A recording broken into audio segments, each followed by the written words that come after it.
Ready to get the inside scoop on equity funding? Tune in to TDJ Equity Funding Insiders Podcast for an in-depth look at what it takes to access financial capital and maximize your investments.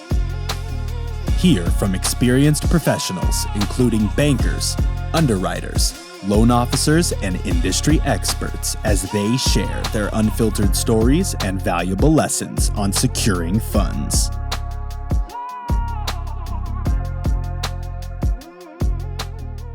Welcome to TDJ Equity Funding Insiders Podcast. Today, we are pleased to introduce our guest co-host, Don Zelezny, a seasoned commercial realtor based in Texas.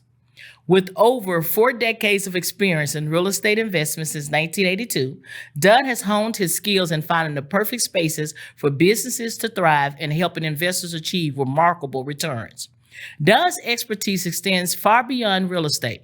As a lifelong business owner and accomplished sales professional, he brings knowledge, particularly in contract negotiation. So whether it's securing the best deal for a building purchase, a sale, lease, or sublet, Don's dedication to his clients ensures they get nothing short of excellence. Beyond his professional endeavors, Don is a true advocate for community engagement. He is a founding board member of the BYO Musicians Network, a nonprofit organization comprising businesses professionals who share a passion for music, business, and giving back. Through their performance across the Metroplex, Don and his colleagues have raised funds for numerous area charities, embodying the spirit of philanthropy. Additionally, Don hosts a monthly Scotch and Cigar gathering, providing a unique platform for local business owners to network and forge meaningful connections. Join us as we dive into commercial real estate, business ownership, and community involvement with our friend, Don Zelezny. Hi there, Jackie. Thanks for having me on.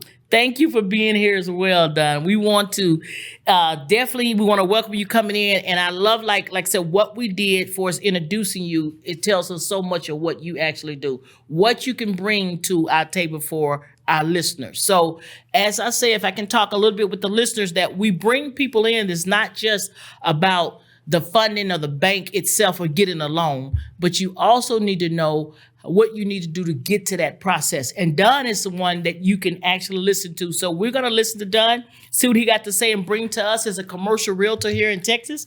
And let us know, first of all, starting out, if you could tell us a little bit more about yourself in your own words as well. Well, after that introduction, that doesn't, anything would be lesser. But, per what you said, I help people find what's right for them in commercial real estate. That may be a building to purchase for investment purposes, or it may be a new location to grow the business in. It might be a lease from where we've been to where we're going. Could be upsizing, could be downsizing. So all kinds of different transactions around helping businesses or investors get their best opportunity in real estate. When they actually look at, which I think is great. So we do want to clear up for the listeners so you all can understand that he's talking commercial is dealing with just business. Which is what considered owner occupied or somewhat? That'd be a residential property. Okay. Yeah. Although I own a lot of rent homes, I don't assist other people with rent homes. So when we hear buildings, a commercial realtor, that's non-home, non-owner occupied at that point. So you don't talk to a commercial realtor about looking for a house. You only talk to them when you're looking for property for your business. Is that correct? Or for investment, investments. And for investment. And so in the world of lending, we look at investment as a business. It's a business entity that's actually doing business dealing. So basically that's what you're dealing with. And we want to say that because people get confused because they think what you do to find a house, is it the same way as what we do to find investment property? So that's the question we want to ask. In your experience, what's the difference between the two when you're looking for a house compared to investment property? Well, the tools that one would use are totally different. Residential realtors would be using MLS to create lists of available homes versus commercial realtors are going to be using CoStar, LoopNet, Crexy, and all different branded that are primarily for commercial.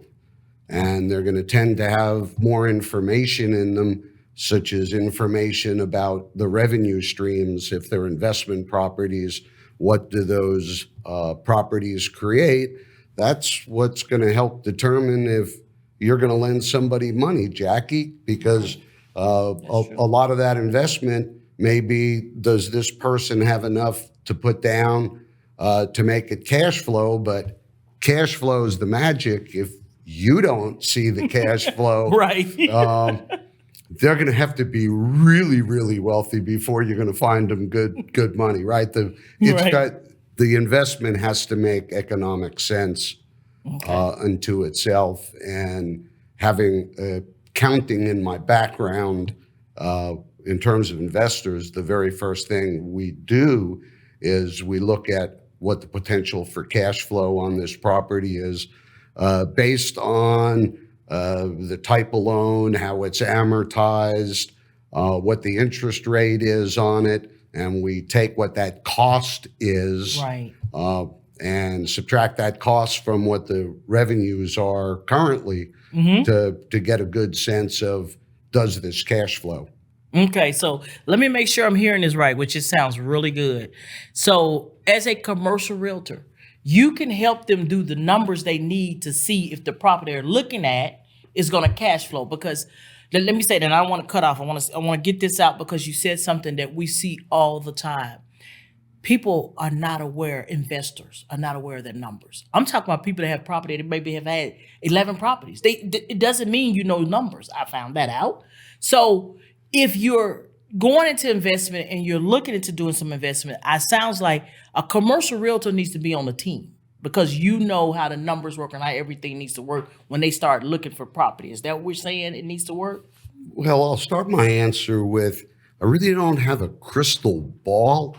I can't know that tenant won't potentially have a financial problem a year or two down the road, or other things like damage, due to storms and all that. Nobody has a crystal ball. But yes, if we're looking at investment property, the very first thing we want to know is, what is the cash flow? What is the opportunity to increase that cash flow? Okay. Does the current cash flow support a loan that's amortized over 20 years or whatever the particular amortization of that loan would be?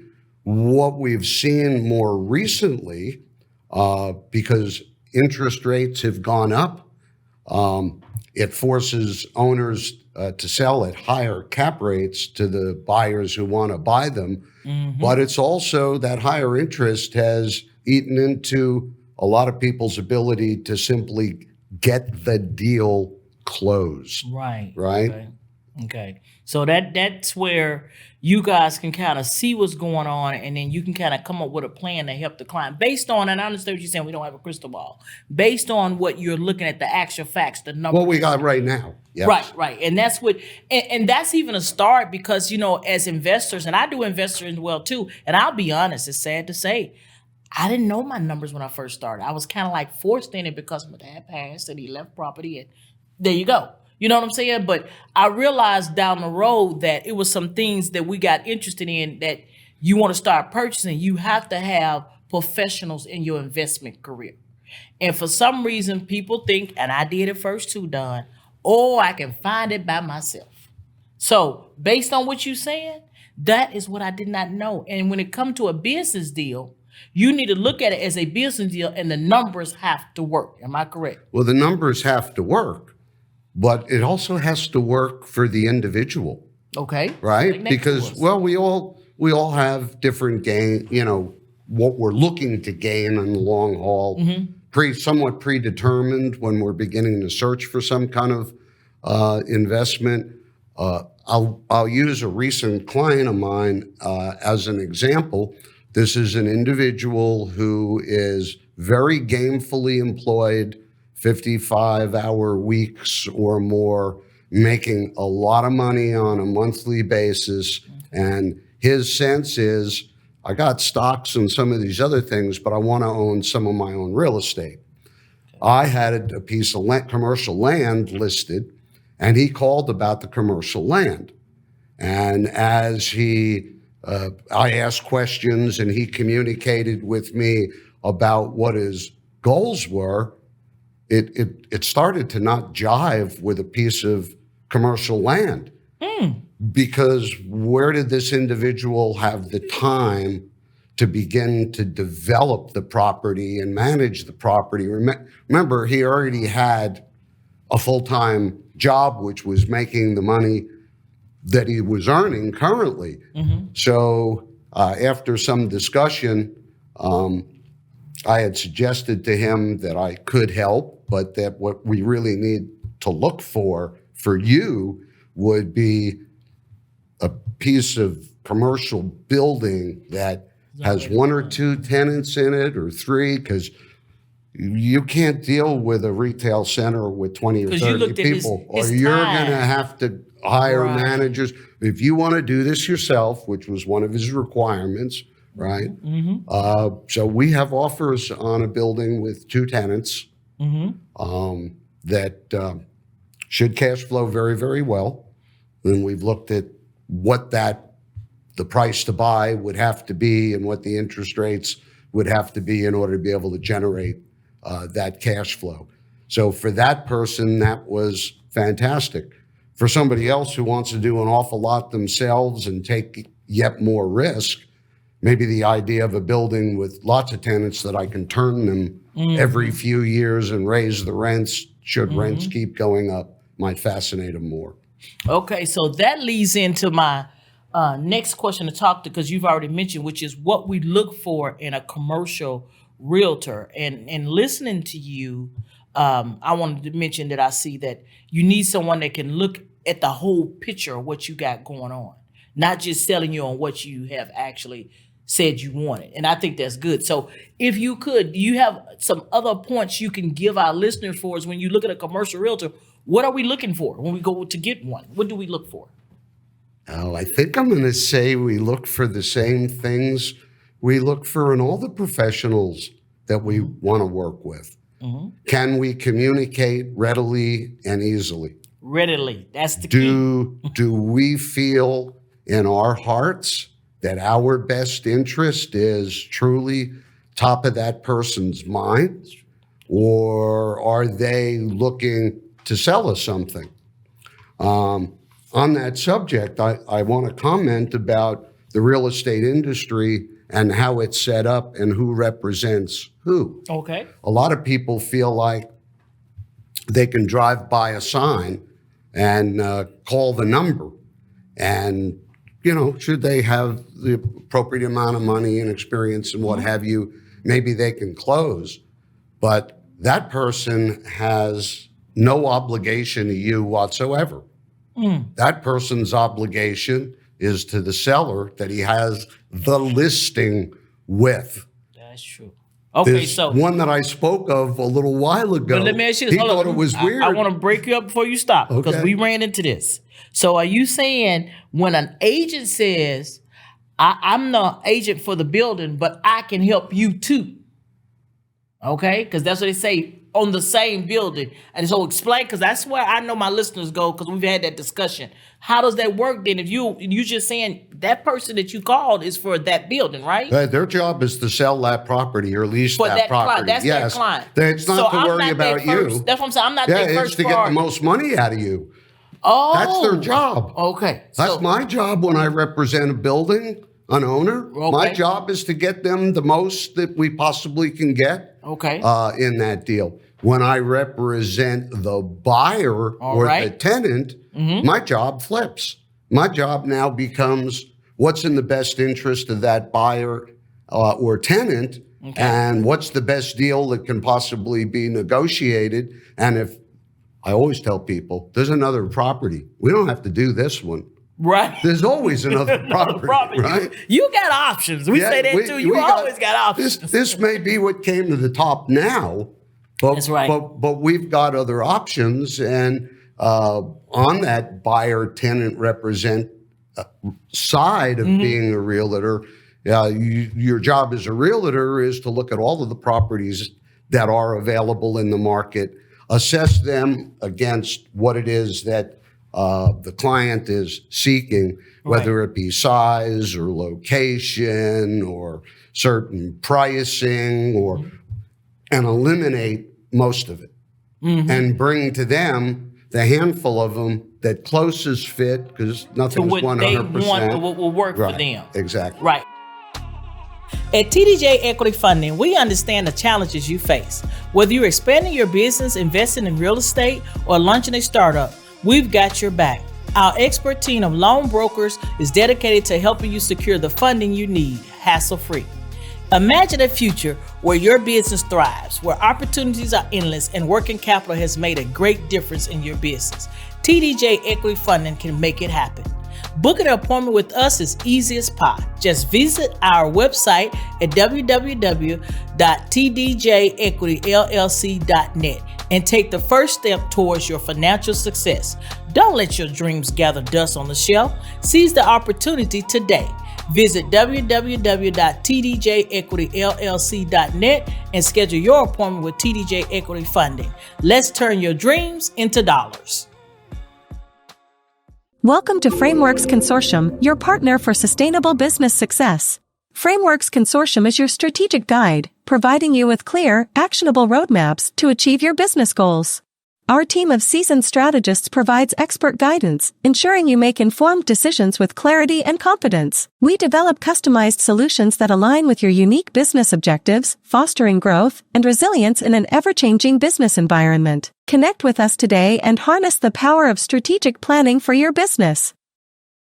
You're a seller agent and buyer agent, right? Well, I do both, but I can only do one at a time. Right, I can't have a client I'm representing to help them buy, and also have a client who's looking to sell that. And try to work them up. Now, wait, Don. Now that's what Don said. This is why this is called Fun and Insights, because we're gonna have a real conversation. Because I personally had someone say it to me too when we were looking at property that, oh yeah, this property is available. You know, you can get it. They were the agent. But they turned around and said, hey, what else are y'all looking for? And we told them, oh, well, I can help you look.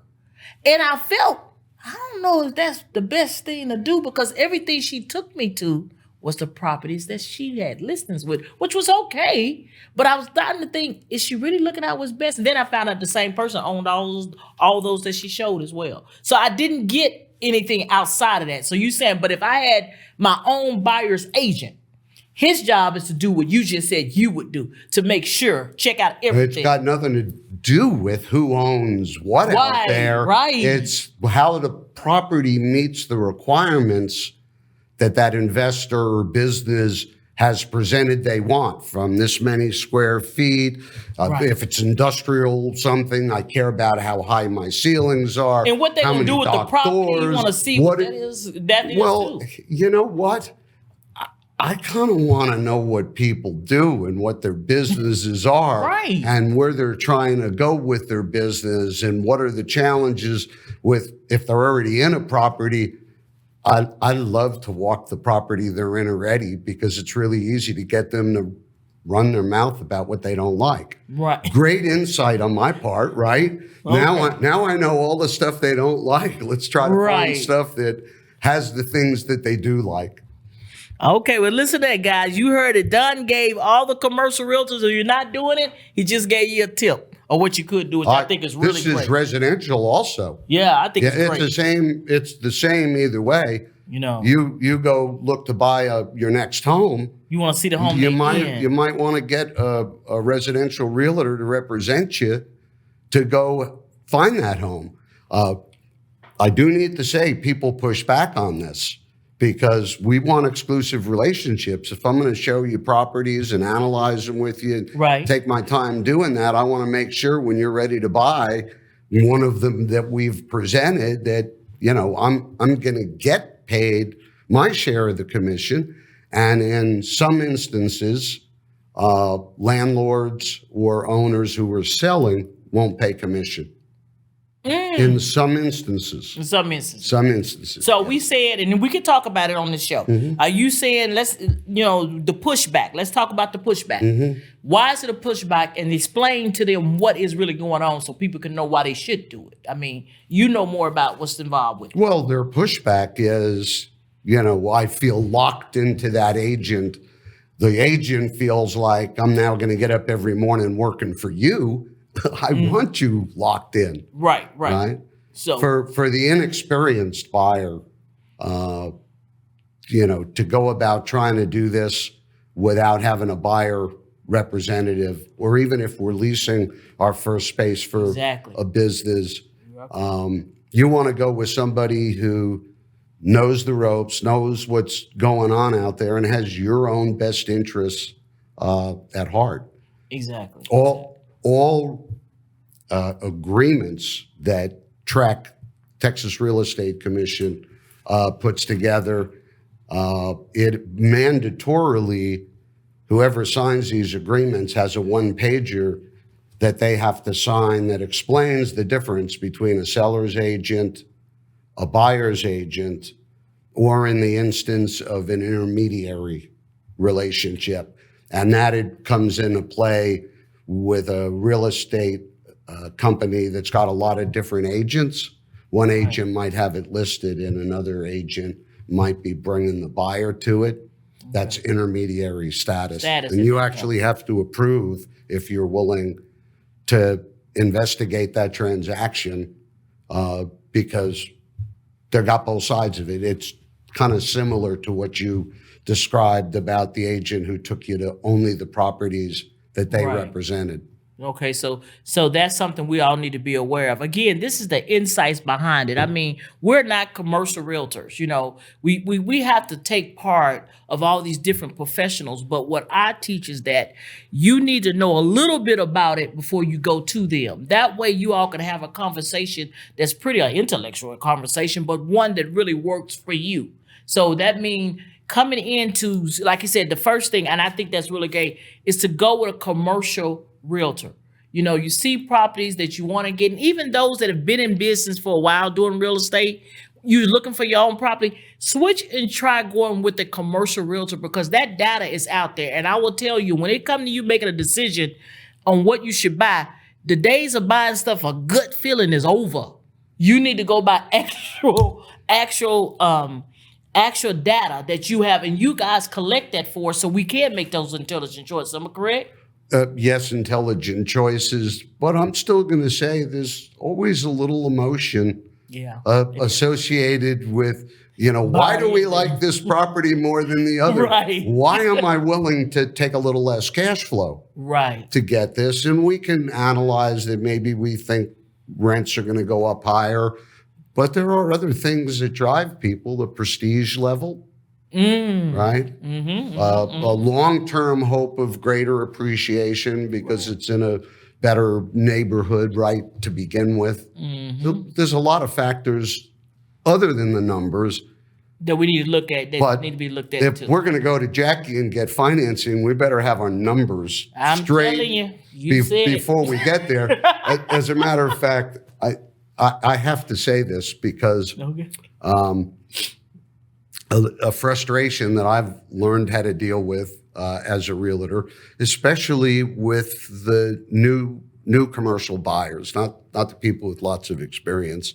Many of them are, well, I got a lot of money, right? and I could do this deal, no problem.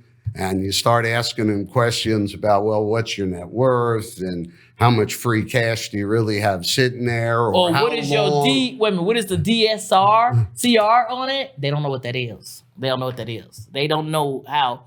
You got to make sure your rating point for it to be fundable is there. Even if they got their own cash, you don't want to buy nothing that don't have value. But those are something with people, and that deals with your debt servicing ratio. But anyway, go ahead. Well, exactly. Yeah. No. So I'm always very upfront that these are really the first steps you should be managing before we shop. We don't want to shop for what you can't afford. If we're going to try to figure out mathematically how a property cash flows for you, and you're not paying cash for the property, you're financing it, we better know what the interest rate's going to be and how that loan's going to be amortized. Right. Or I can't tell you the mathematical result of what this will look like, short of all of the things nobody can control, like tenants going out of business and or things like stuff. that. Right. But the numbers that really, and I love to hear that from you, Don, that you are a numbers person at the same time, actual facts. And I mean, you have to be successful as you are. But you, like you said, you also go into consideration of what you want. So to me, you still keeping it, it's emotional, but it's emotional business emotional. Does that make any sense? Well, I have one client right now who, wanted to, I want to buy, maybe I'll lease, I want to buy. And, have you got to a bank yet? Have you got to a loan broker yet? Do you really know where you stand? No, I don't think it'll be a problem. Well, so I figured the way I need to move this person to the next level is let's just go find something that they like. Right? So we go find one that he likes. Now we're in terror. Where are we going to get the money for it? And for whatever length of time, hopefully they're not going to sell it underneath us, right? I mean, we can take an option on it, but they're going to want to get paid for that option. And so I ended up sending this person to the Small Business Administration to help because they're a business, so they may be able to get very good long-term loans and things of that nature. But you had to actually send him there first. Well, I sent him there first. It didn't do any good. It only did good once we found the property that he became emotionally attached to. Then we had terror. I liked it. And then we had, let me go figure this out. And terror, then we had running after terror because he's running to get it done now, right? So the terror is I found something I like and I'm not sure if I'm going to be able to finance it or not, right? Right. So, and how long is it going to take me to figure this out and get that? How long is the seller going to wait, especially if we don't tie them up in an option, right? So time begins to not be your friend. He started working pretty fast at solving his problem at that point. I could not get to first base to begin with. And you couldn't stop him once he started because he realized, oh my goodness, that's right. And I think, now let's talk about, because I do want to talk at least into the pre-approval process, because people they would call and say, well, they say I have to have a pre-approval letter. And I'm like, yeah, you do. I want us to we hear that in residential, you'd hear it all the time. Right. So commercial, I'm hearing it when people say, well, they want to know we have a letter, that I qualify for this bill, which is no problem. Once, because we already have your stuff, we'll give it to you. But I want you to explain it because people ask all the time, why do I have to have that? What's the use of having that? So I want you to explain. Absolutely. Yes. Great subject. That is a great subject. Here's why it's a great subject. Okay. Do you want me to be able to do the very best that I can do to get you the very best deal? Yes. Right? Okay. That's what I want to do for you. So can you give me any tools to help me get there? If a seller has got multiple offers and one offer comes in with a pre-approval that we know that they've got financing. Right. There may not be a 100% chance, but there's a good chance this falls within what they've been pre-approved for. Okay. We ought to be able to get this done. Seller or the seller's agent is going to pay a lot more attention to me. Another option is cross off a brokerage account number so they don't know the number and give me a picture of it that shows you got $1 million in the bank or in your brokerage account, right? Again, somebody who's got multiple offers that they're looking at, they're going to pay more attention and spend more time with the ones that are coming to them that look like they can get the deal done. Exactly. Right? Exactly. So, yes, pre-approval. I wish everybody who had an interest in buying a piece of property had some kind of pre-approval. It's Before they not start. the way the world works. I know, but I wish. Yes. But a lot of people are cutting it off. If you don't have a pre-approval, I've had some of the commercial realtors, my clients, my realtor investors say, well, I'm working with, they needed this. And I told them I'm going to give it. And they like, well, we won't be able to help you. And they're like, is that right? That's their choice. And that's their choice. Yeah. Because they want to make sure people don't have time, especially with being so competitive for as when people are looking for investment, looking for homes too, is same It's thing. same thing. Yeah, same thing. So the thing is, people don't understand it.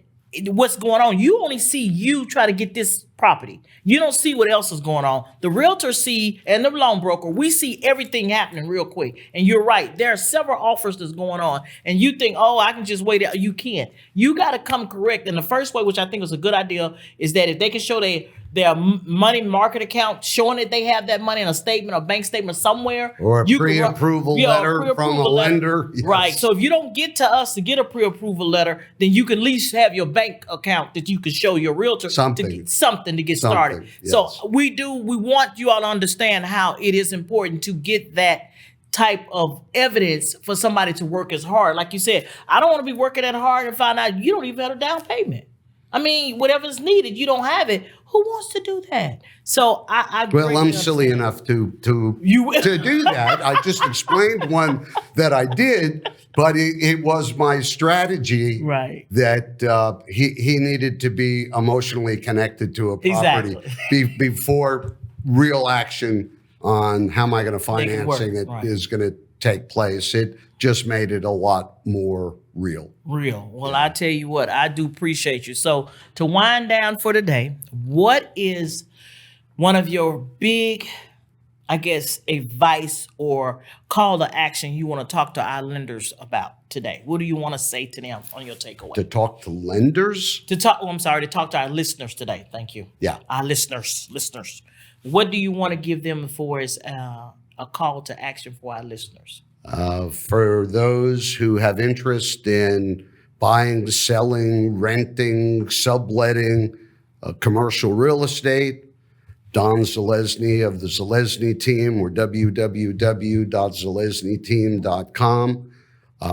We can assist in locating those properties or listing and selling those properties. Mm-hmm. We always work as though the properties that we're looking at and the deals are my own. And that way I get into what is always best for you as well, not what's best for me or for the other people or commissions or any of that.